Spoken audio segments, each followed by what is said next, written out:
first meet Michael Jackson, you're in awe. It's Michael Jackson. I was with my brothers and sisters in front of the television saying, wow, that's amazing. Michael's coming on, Michael's coming on. His moves are like words, and, he's like an encyclopedia. He never embraced color. He never really cared about that, but he never forgot where he came from either. His hugs were the deepest and the most sincere, heartfelt hugs. I loved them. I mean, you could tell in first meeting that he was a genius. It didn't take much thinking to figure that out. He was an angel walking the planet.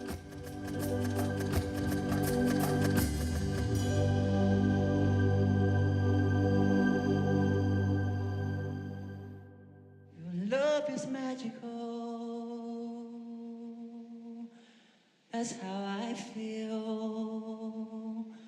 But there are worlds and worlds of ways to explain. To tell you I love you. Michael was just the loveliest soul. And I always left having had an experience with Michael where I felt that I came out the other side looking at the world differently, looking at myself differently. I would feel a little bit too appeal the world. Yeah. A little bit appeal the world. We'll weave that in there. And that happens. The first time I met Michael, we were in rehearsals for Remember the Time, short film. And it was very, surreal, cosmic, just felt very natural to me. I worked a long time in the industry, and then I got to go with Michael. And I learned a lot of things from Michael. And there are things that I use every day in my work and in my life. That's the kind of guy he was. He'd share things with you if you were interested. He called me out of the blue. I think it was the late 80s. And my goddaughter was at the house and she answered the phone. And she screamed across the house, which is not uncommon in my household. Uncle Kenny, some guy's on the phone saying it's Michael Jackson. So I quickly grabbed the phone. I was like, hello, and it was that familiar voice. Kenny? And I was like, Michael, I'm so sorry. And he was like, that's okay. It happens to me all the time. Go back to that magic moment. Let me explain this to you. One of my first memories was in 1987 when he first came to the Smooth Criminal set.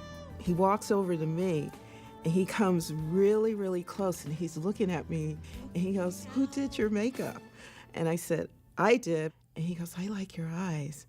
And I thought I was gonna melt. That was my first encounter with Michael Jackson.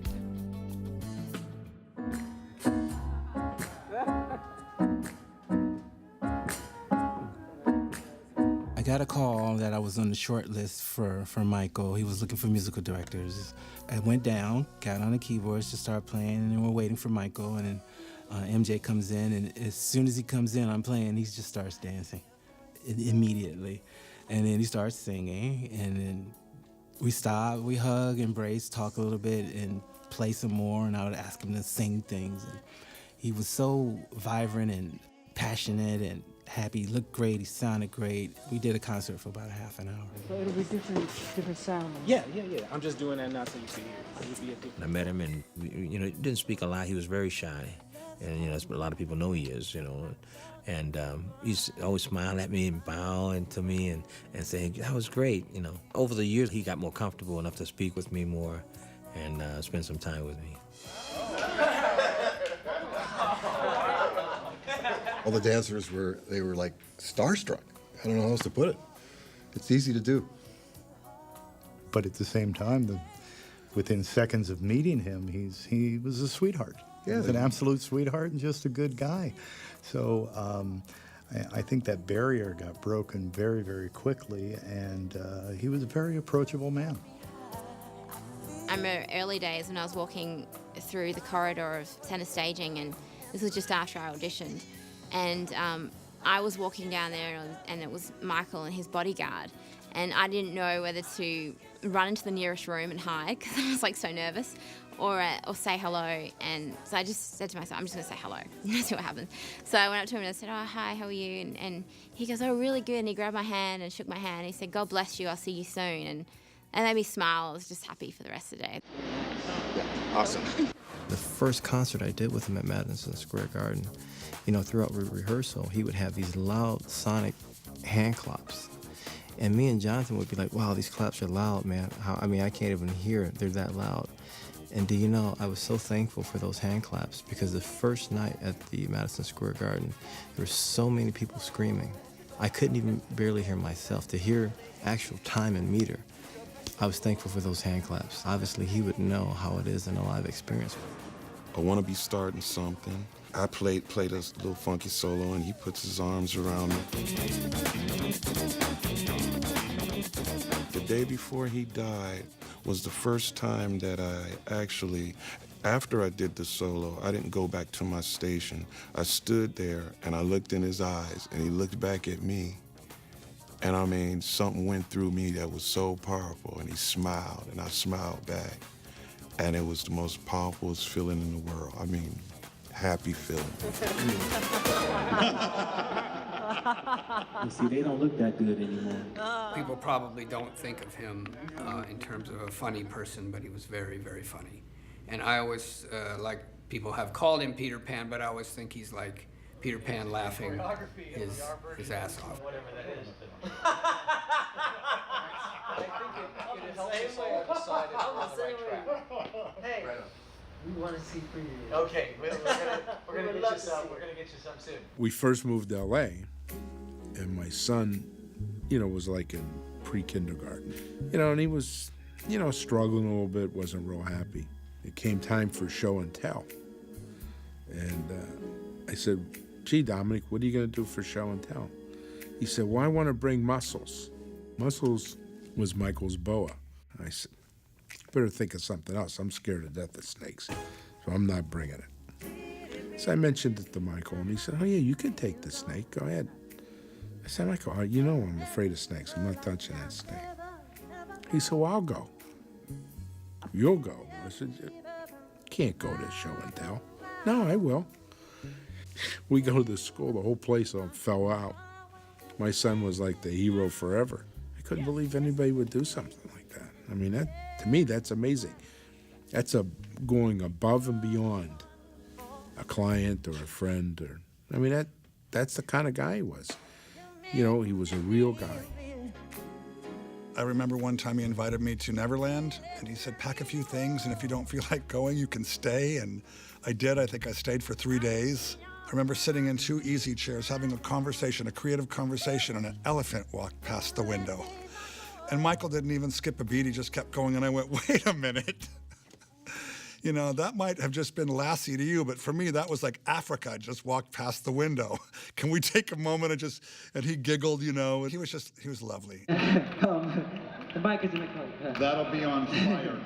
Yeah, that'll be on fire. And so Randall, we have to work out. We would sit and look online, and I'd say, how long has it been since you've seen this? Like, oh, where did you get that? I'm like, everything's possible. You can find it online. Really? It's like, yeah. Want to see 93, Mexico City? You know, and then we do that, and we listen to a lot of Janet Jackson music. We always talked about the knowledge, though.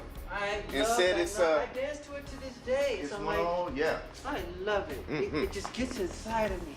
We would listen to just anything, you know, wherever the mood took us. I love pushing the TV all the way. Okay, good. Yeah, me too. I love it. As we were having our meetings, sometimes we would sit in a room for 6 or 8 hours talking about the show and the progression in great, great detail.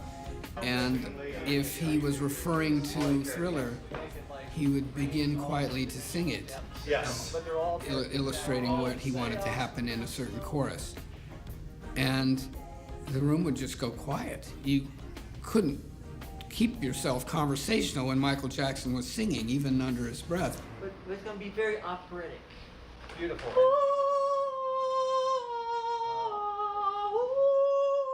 Really high voice, ethereal. Yeah, beautiful. Very operatic. Yeah. I think his thoughts came out through his songs, and the songs became his thoughts.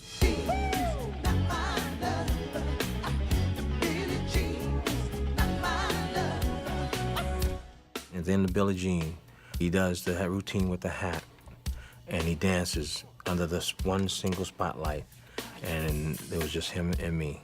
all the rest of the band would stop, and we'd just go for like 3-4 minutes. And then I'd play my heart and my soul out to try to evoke a extreme great performance out of him. And I would connect with him, and I watch him so closely. He was my dance partner, and I will always treasure that. And that's magic of life. You subliminally go there. Yeah. You become compassionate. Michael, while we were working on some music one day, he said to me, he says, Bearden, you know what our name means? He says, well, our name means one who's most like God. I said, ooh, kind of set up like this, like, ooh, yeah. He said, no. We gotta be humble. And I could see he was getting serious, so I said, well, I'm humble, MJ. Well, why are you so serious about this? And he said, well, I don't want God to take our gifts away. So if we're not humble, he'll take our gifts away. I said, well, that's I don't think that's gonna happen. And I said, I think your gift's a little greater than mine. He said, then he really got mad at me. He said, no, don't say that. And he was really serious. I said, well, why, MJ? Why are you saying that? He says, because you're here with me, and I'm here with you, and we have to use our gifts together to help others figure out what their gifts are. I just shut up. Because he had the humanity, and he actually cared about it. Actually cared about people. Do a sound check, or black or white. I remember every day he'd come into rehearsal. He would take his towel and put it on my keyboard. And he would ask me if it's okay. And I'd be like, what are you talking about? This is your house. This house was made for you. I mean, I'm just part of it. I'm here to support you. Whatever you need to do, brother, thank you for asking, but you don't have to ask. The next day, he'd come in. There would be no convenient place for him to put his towel. He'd put the towel, he'd be like, I'd be playing, and he would say, is it okay? I'd be like, of course it is. I mean, just the way he was raised, it was just that old school gentleness. The thing that I don't think people realize about Michael is that he was an innocent person. If you really understood him, you'd understand where he was coming from. It was just a very innocent place. There's a difference between innocent and naive. Michael Jackson was not a naive person. And anybody that would think that is off their rocker. He was a very bright, talented, observant person. No matter how hard sometimes the world came down on him, he only reacted back with more love. Often, when we were working together, or in a meeting, we would be in a meeting, and if things got a little tense or there was a little anxiety, or, he would just say, do it with love, L-O-V-E, love. With love, L-O-V-E. With the love, L-O-V-E. No, it's all for love. It's coming there. We'll get it there.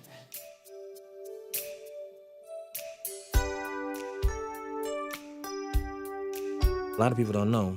When we did the Victory Tour in 1984, he was out there sweating and dancing every show and all the rehearsals to get to those shows. He was out there on the stage under all those lights, hundreds of lights, sweating and working hard, breaking his body down for not a dime. He gave all of his $5 million away.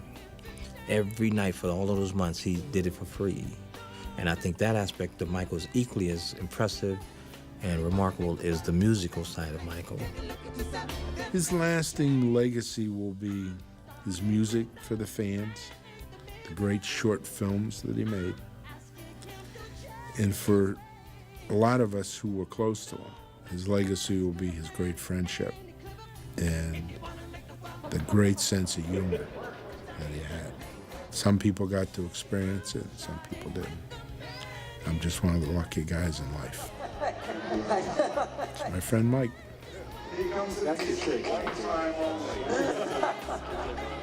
I have a picture here that my 8-year-old daughter drew in remembrance of Michael. And that goes to show you what such a great guy Michael is, because he's still getting to young kids. And that's saying something. He was just such a caring, loving, giving creature. And, his art just came through him.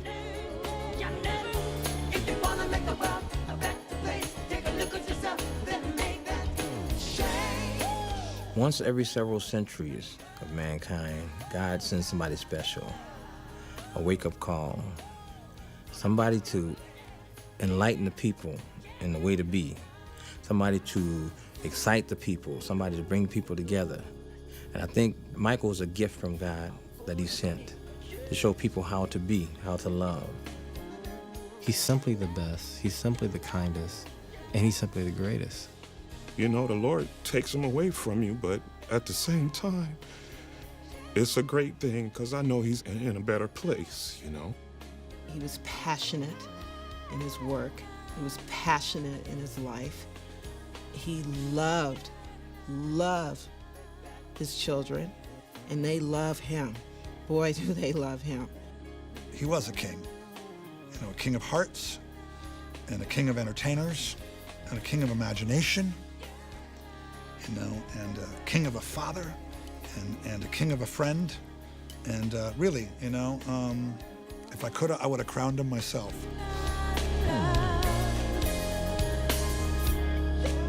Why don't you make that change?